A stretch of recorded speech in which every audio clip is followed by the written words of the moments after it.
Well, that is probably... Well, that is just... Words can't describe what type of weekend that was for competitive Call of Duty. I mean, anyone that follows it, you will know that was a great tournament. So many good plays made, so many good series of matches. But first, I've got this sort of set out of what I'm going to talk about. And first of all, I want to talk about Optic. And I just think that they just didn't perform how people expect them to perform at UMG Philly. Obviously, they thought, oh, right, it's big time as last event, he's retiring, which is so sad to see because he's such a legend of the game. They picked up Ricky, so they're going to want to... Big T's going to want to go out with a bang. Ricky's going to want to make a good impression. Started off that way, 2 up against FaZe, they crumbled. It happened to a lot of teams as well. Every team that I saw, more or less, they went 2 up, won their domination, won their search and destroy, then they just crumbled on Blitz, and then they lost all momentum, and that's when the Optic. FaZe picked up on that, and undoubtedly FaZe deserved to win in the end, because Optic just crumbled under the pressure, more or less. And I think Optic are missing something. They're missing that one sort of player that's going to keep them focused outside of the game. Going to give them some big strategic ideas. Everybody thought Ricky was going to do that. It looked like it for the first 2 matches. Stupid death there. It looked like that for the first 2 matches. Optic came up big with some big plays, especially nade shot, and especially I think it was against Elevate. Nade shot made a big play in Blitz on Freight. But I think Optic, things aren't looking good right now, but they can only get better. I know that doesn't really make sense, but it can't get any worse than what it is. A team like Optic has to be beating teams like Elevate and FaZe. FaZe are a good team now, excuse me, with their new roster.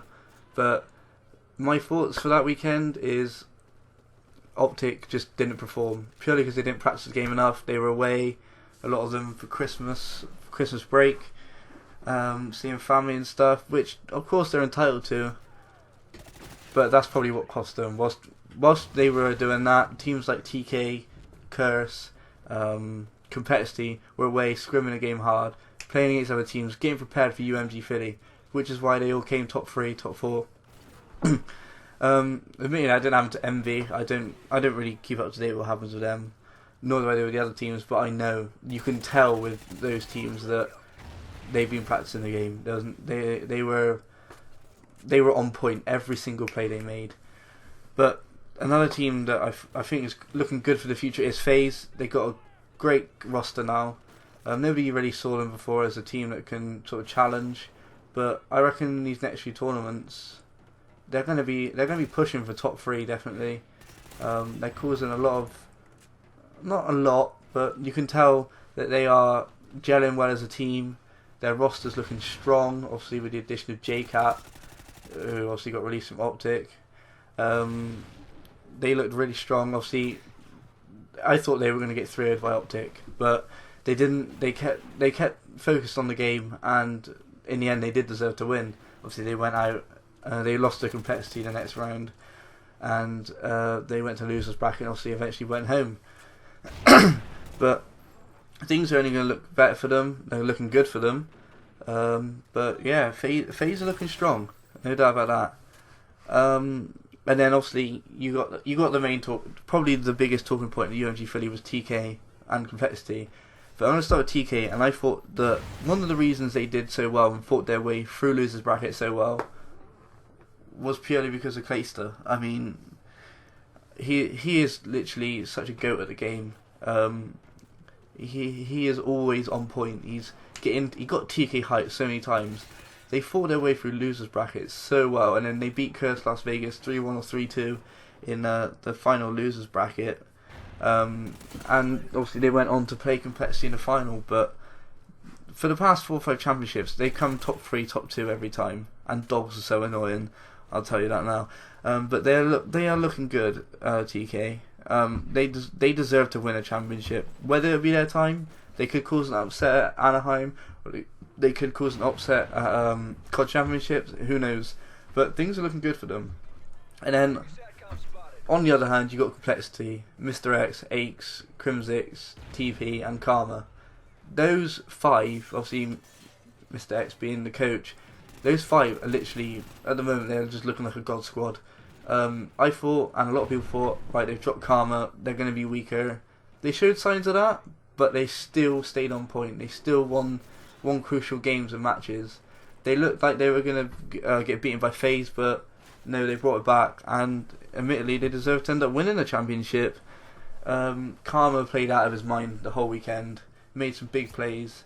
A lot of people thought he's not going to run AR, being at complexity, and he did, and he played really well. So obviously, with them having a new player, they practiced the game hard, and that's why they won the championship. Whereas Optic, they had a new player, but they didn't practice the game hard enough with him. Admittedly, they've played with him in the past, but this is a new game. This is a new environment, new teams and stuff. So they got to be practicing if they're going to challenge for championships. But back to complexity. Yes, they're showing signs of weakness on Ghost, but they're still winning crucial games. They're winning their crucial gun battles. They're coming up with clutch plays and search and destroy and stuff. And that is why they won UMG Philly. Because they're just on point with their game because they practice. Simple as that. And if teams are gonna knock them off, then they got to do the same. They got to practice the game 24/7. But besides the main teams, there was a lot of pickup teams that came to UMG Philly. There was most notably E-Girl Slayers.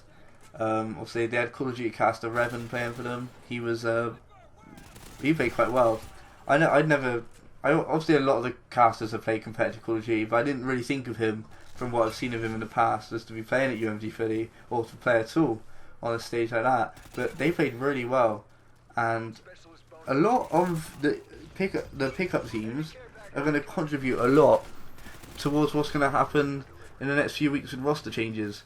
These next few weeks are going to be absolutely mental. Roster changes are going to be everywhere. I don't know who's going to leave, who's going to go, but going by what happened at Columbus, anything's going to happen. Simple as that. Personally, if I was to see anything happen, I can see obviously Big Time is obviously retired, so that's going to cause a lot of people to leave teams because everybody wants that place in Optic. They might not be playing well, but this is Optic. It's a bit like Man United are doing a sixth at the moment, but if you're offered to join them, you'll join them because it's Man United. However big a team is, they could be playing poor at the moment. Every team has a poor run, but however poor they're playing, you're going to want to join them. Simple as that. So I don't know who's going to join them, and because this is Optic, loads of people are going to be leaving. Simple, and that's what's going to happen. That's the true nature of sport and competitive nature. You want to play for the teams that are up there, the big names, because they're the most attractive teams to play for. And so that's purely because of Big T's retirement. Roster changes are going to happen. I want to see Optic pick Rambo up. I've already said it before. I want to see them pick him up. Obviously, he used to be on Optic. He knows the team well. Rumours going around that Merc might be joining them again. That won't happen, I don't think.